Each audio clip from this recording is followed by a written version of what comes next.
Kayo po ay taga Baguio? Yes po, Your Honor. Saan po kayo sa Baguio?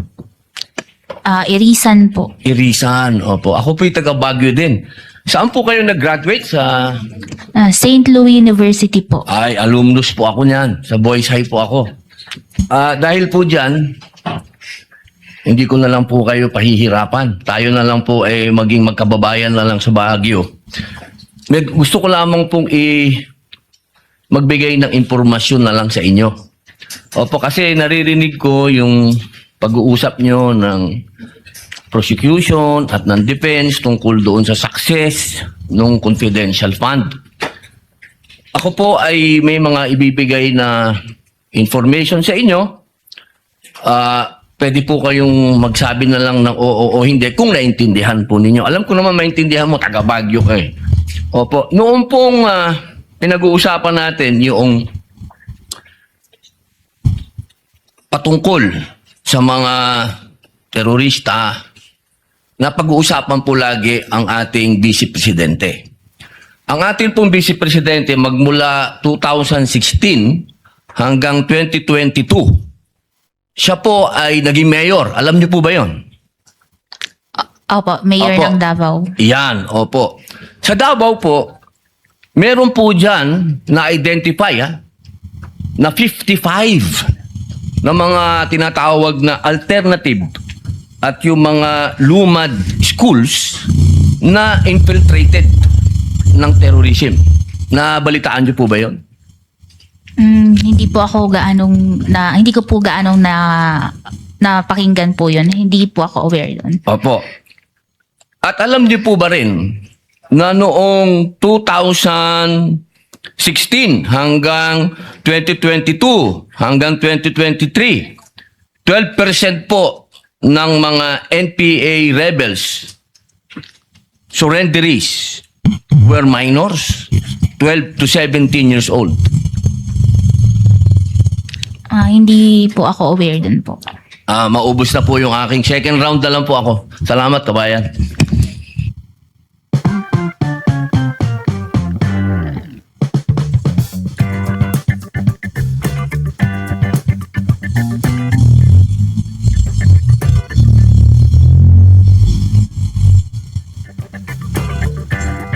Okay mga kababayan, ayan po ay nangyari kanina doon sa impeachment trial ni Vice President Sara Duterte.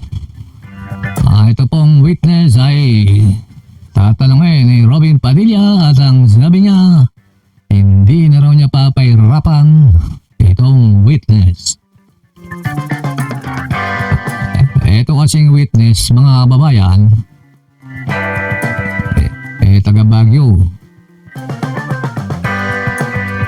Ay sabi ni Robin Padilla, siya din po daw ay taga Baguio. Alumnus daw siya ng St. Louis ba yun?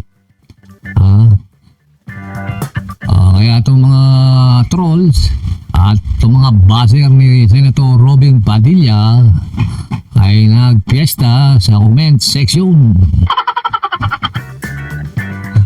Sabi nung isang nag-comment, nung isang araw daw, yung isang witness ay taga Bicol. And sabi ni Senator Robin Padilla, siya rin daw ay taga Bicol.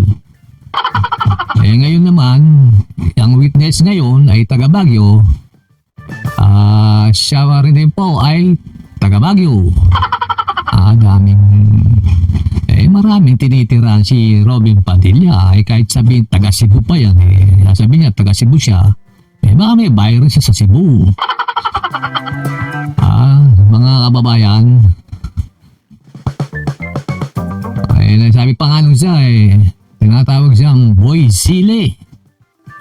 Will you enlighten me? Ano ba yung Boy Sile?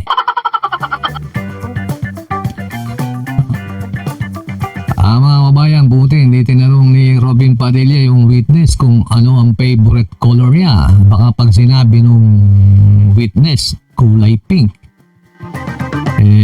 sabi ni Robin Padilla, para sila ng favorite color.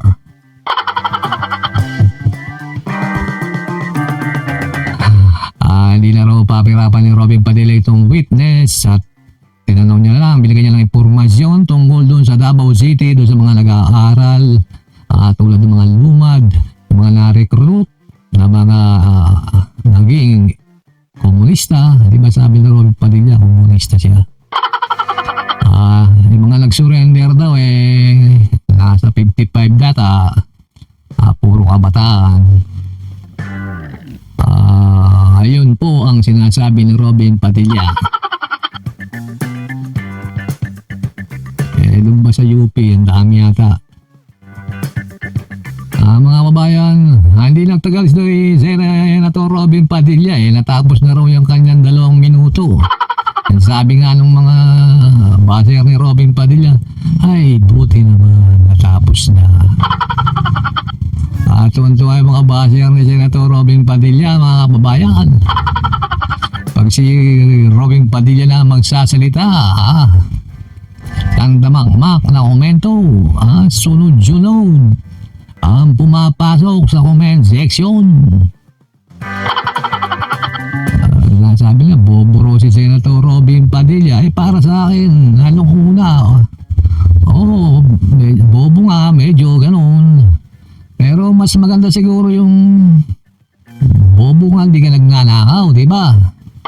Kaanin mo yung mga matatalinong graduate ng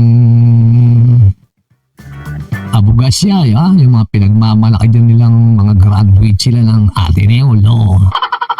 Mga inayupak na yan, mga tax ng ina. Lalakas magnakaw niyan.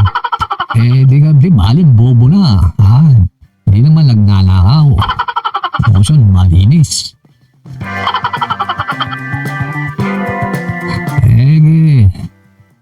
Si Robin Padilla, ganyan po talaga ang style, mga kababayan. Tao lang po yan. Palaging nagkakamali. Natin naman, pag nagkamali sa post niya sa Facebook, binubura naman niya, di ba?